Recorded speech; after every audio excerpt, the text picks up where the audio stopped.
Hello, नमस्ते। आप सभी को सोमवार की ढेर सारी शुभकामनाएं। तो मेरे ख्याल से लॉन्ग वीडियो के लिए 1 हफ़्ता हो चुका है और 1 हफ़्ता मुझे मेरे ही काम थे। उस वजह से मैं प्रयत्न कर रही थी कि मैं बनाऊं कुछ अच्छा खासा वीडियो, बट हो नहीं पाया। लेकिन आज सोचा कि आज एनी हाउ कुछ भी हो जाए, मुझे आज नहीं, आज के बाद कंटिन्यू वीडियोस बनाने हैं। तो हमारे महाराष्ट्र में शीतलहर चालू हो चुकी है। अब तक तो बारिश ही थी और जैसे बारिश गई 2-3 हफ्ते निकल गए तो महाकाल की कृपा से शीतलहर चालू हो चुकी है। तो बाहर अगर देखा जाए तो वेदर इतना क्लाउडी, इतना कोल्ड है कि ज़मीन पर मतलब फर्श पर अगर पैर रखे तो पूरे शरीर में ठंडी महसूस होती है। तो इस हद तक ठंडी शुरू हो चुकी है। तो हर कोई खुद को एक स्वेटर में, शॉल में रखता है छुपा के कि कहीं ठंडी ना लग जाए। तो बात करते हैं नाम जाप के ऊपर। तो ये है छोटा सा काउंटर। इससे बड़े बड़े आपके जो भी आपके स्वप्न हो, जो भी आपके डिज़ायर हो, जो भी आपके ड्रीम हो, आप इसे पूर्ण कर सकते हैं। मतलब प्रयास के साथ। अगर आपके जीवन में वो सफलता नहीं लिखी है जो आप जीवन में चाहते हो और आपको लगता है कि नहीं, ये बहुत ज़रूरी है जीवन में आगे बढ़ने के लिए, ये सफलता आपको चाहिए ही चाहिए, तो आपको उस प्रयास के साथ आपको ईश्वर की शरणागति लेनी पड़ेगी। ईश्वर हमें सत्य की ओर ले जाते हैं। जो हमारे लिए चीज़ अच्छी नहीं होती, जो एक डेस्टिनी होती है, वो हमारे लिए अगर अच्छी नहीं होती तो वहाँ पहुँचने में बहुत देर लगती है और उसके साथ हमारा समय भी बहुत व्यर्थ होता है, क्योंकि वो हमारे लिए बनी नहीं होती। इसलिए ईश्वर हमें प्रयास में तो रखता है, पर उससे हमें दूर भी रखता है, ताकि उससे पाने के बाद हम किसी मुसीबत में ना पड़े।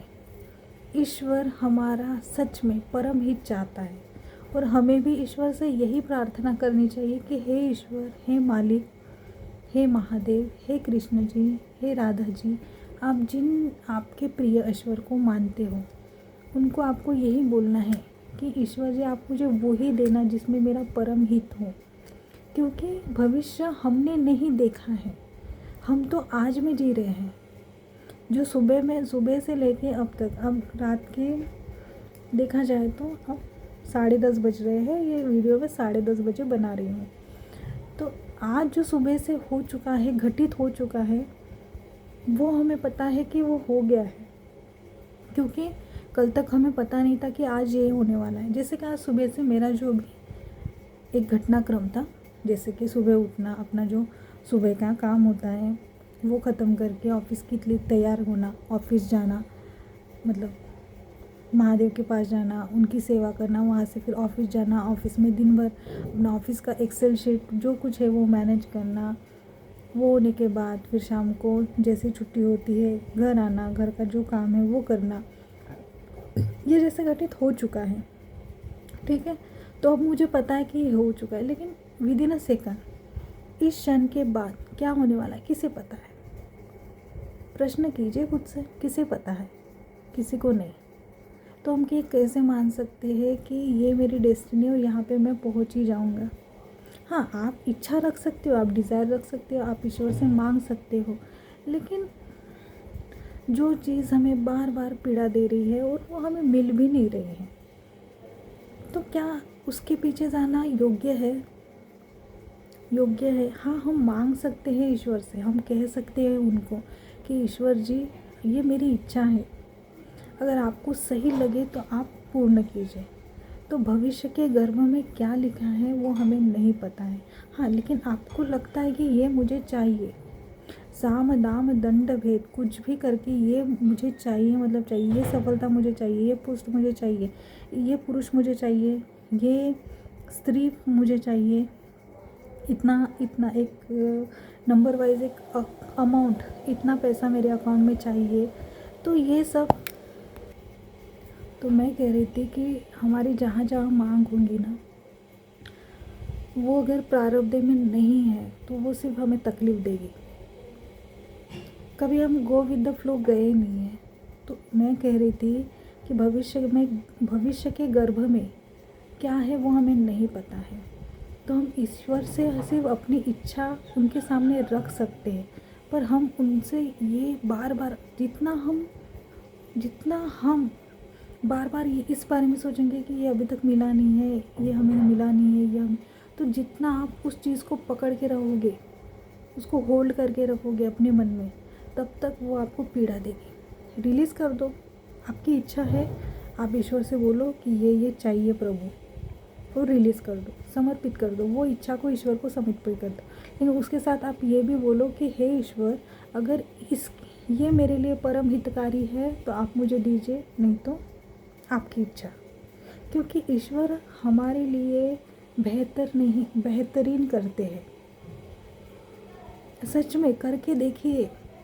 पहले तो हमें समर्पित होना है, और जब हम समर्पित हो जाएंगे तो कहीं ना कहीं से किसी ना किसी से हमें एक उपदेश मिल जाता है नाम का। और ये नाम सर्वोपरि है, नाम सर्वोपरि है। नाम आप हर बार, हर क्षण आप अपने मन में, अपने हृदय में, अपने वाचा में हमेशा आप ईश्वर का नाम लो, आपके जो भी प्रिय है। जब नाम जाप से क्या होता है, मैं हमेशा कहती हूँ, नाम जाप से सर्वप्रथम आपके पुराने कर्म खत्म होते हैं, उसे काटा जाता है, उसे भस्म किया जाता है, हमारा पूरा शरीर नया होता है। क्योंकि पुराने जो कर्म होते हैं, अनंत जन्मों के पाप संचित है, और वो प्रारब्ध बनके हमारे अभी और आने वाले जीवन में वो प्रारब्ध एक एक करके हमारे सामने आएगा। अच्छा हुआ, अगर अच्छा किया है तो अच्छा आएगा, अगर बुरा किया है तो बुरा आएगा। अच्छा हम खुशी खुशी सह लेंगे, लेकिन बुरा प्रारब्ध हम कैसे सहेंगे? हमें इतनी शक्ति है वो प्रारब्ध भोगने के लिए? नहीं, हम तो ऐसे ही मर सकते हैं। क्योंकि आपको क्या लगता है, प्रारब्ध सिर्फ छोटा बनकर आपके सामने आता है? प्रारब्ध 10 गुना होकर आपके सामने आता है। इतना, मतलब प्रारब्ध में इतनी बड़ी ताकत है कि वो हमें ऐसे ही ख़त्म कर सकता है अगर बुरा प्रारब्ध है तो इस समय आप क्या कर सकते हैं? आप नाम जाप शुरू कीजिए। जब भी आपको कहीं से किसी से भी ये बात पता चल जाए कि नाम जाप से सब कुछ हो सकता है, आप तभी से शुरुआत कीजिए। नाम जाप आपको ईश्वर से मिलाता है, आपके जीवन में बदलाव होता है। आप समझिए कि आपका नया जन्म हो गया। मैं भी उसी कगार पे थी, मेरे जीवन में भी वो सब घटित। मैंने सुबह के ही, अगर आज का वीडियो आप देख रहे हो तो उसके पहले का वीडियो देख लेना, कि हमें हमारे जीवन में ऐसे बहुत सी घटनाएं होती है, जिसको हमें सोचने से भी डर लगता है कि कहीं ये ना हो जाए। पर ऐसे बहुत सी चीज़ें वो जीवन में घट जाती है, क्योंकि हमारा कहीं ना कहीं सबकॉन्शियस ना वही बातों पे ध्यान देता है। तो नाम जाप हमारे अनंत जन्मों के पाप भस्म करके हमारा नया जन्म करता है, जो नए जन्म से हम, मतलब नया जन्म मतलब हमें पूर्णतः नया बना देता है। क्योंकि नाम जाप पुराने पापों को जब भस्म करेगा तो हमारा जो अहित होने वाला होता है वो आगे नहीं होगा, मतलब आगे जो होगा वो सब अच्छा होगा। तो नाम जाप से जैसे पुराने प्रारब्ध कट हो जाते हैं, भस्म हो जाते हैं, वैसे हमारे जीवन में अगर हमने अच्छा किया होता है तो वो हमारे सामने आता है। फिर हमारे जीवन की वो सारी कठिनाइयाँ अलग हो जाती है, दूर हो जाती है और हमें जीवन में सफलता मिलनी शुरू हो जाती है। हर आप जो चाहे वो सफलता, आप कहीं पोस्ट निकालनी हो वो एक सफलता, आपको सफल होना है, आपको ढेरों पैसे चाहिए, आपकी जो भी विश है वो पूर्ण हो सकती है। अगर आपके भाग्य में भी वो चीज़ नहीं हो, फिर भी नाम जाप से आप वो पा सकते हैं कोई भी इच्छा, कोई भी डिज़ायर। लेकिन वो हमारे प्रारब्ध में चाहिए। हमारे अगर भाग्य में है तो ये नाम जाप एक संयोग से आता है, और जिसके जीवन में आता है वो पुराने पापों को भस्म कर देता है और नए नए कर्म हमसे कराता है, जो कि बहुत अच्छे होते हैं। और उसके बाद हमारे जीवन में सच में परिवर्तन होता है, हम नए हो जाते हैं, हमारी विचार जो धारा होती है वो बदल जाती है। हम जो भी सोचते हैं सबके लिए अच्छा सोचते हैं। जैसे हम एक नकारात्मक कंडीशन में होते हैं ना, जैसे मैंने कहा कि पुराने कर्म, पुराने पाप हमें अच्छा सोचने नहीं देते हैं। वो हमारे लिए, हम बिल्कुल खुद के लिए भी नकारात्मक सोचते हैं, हम लोगों का सुख नहीं देख पाते हैं। अगर कोई सुखी है, कोई अच्छा खासा कमा रहा है, कोई जीवन में आगे बढ़ रहा है, वो भी हम नहीं देख सकते, क्योंकि हमारे ऊपर नकारात्मकता इस हद तक हावी रहती है जिस वजह से हम किसी का अच्छा देख भी नहीं सकते और ख़ुद के लिए अच्छा सोच भी नहीं सकते। तो इससे क्या होता है, इससे भी हमारे शरीर पर बहुत ज़्यादा निगेटिविटी हावी हो जाती है। उस वजह से ना हम अच्छा सोच पाते हैं और उससे हमारे चेहरे की चमक निकल जाती है, हमारा मतलब हर चीज़ में जो एक इंटरेस्ट होता है ना वो ख़त्म हो जाता है। तो ये कौन कराता है? ये हमारी बुद्धि ही हमसे कराती है, ये हमारे पूर्व जो पाप कर्म है वही हमसे कराते हैं। देखिए, मैंने हमेशा आपसे कहती हूँ कि अगर आपके कर्म सही है ना तो आपके आँख में एक तिनका भी नहीं जा सकता। आप कभी गाड़ी चलाते हो, आपने देखा होगा कभी आपकी आँखों में कुछ चला जाता है, कुछ तिनका चला जाएगा या कुछ कीड़ा चला जाएगा। आपको क्या लगता है वो ऐसे ही आपकी आँखों तक आ गया है? ऐसे ही आपकी आँखों तक आ गया है? नहीं। आपको किसी चींटी ने काटा, आपको ऐसे ही चींटी ने काट दिया? नहीं। आपको किसी कीड़े ने काट दिया, ऐसे ही काट दिया? नहीं। ये इसीलिए होता है क्योंकि हमने वो कर्म किया है, इसीलिए वो कर्म का परिणाम हमारे सामने इस रूप में आता है। तो मैंने हमेशा कहा है, अगर आपने किसी कुत्ते को लात मारी है तो कहीं ना कहीं आपको भी लात पड़ेगी। तो ये ऐसा ही होता है।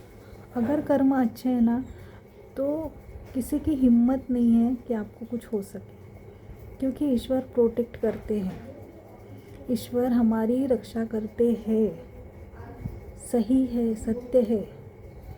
लेकिन अगर हमारे पाप कर्म इतने बुरे हैं कि वो हमें इतना सोचने भी नहीं देते कि ये सब हो क्या रहा है।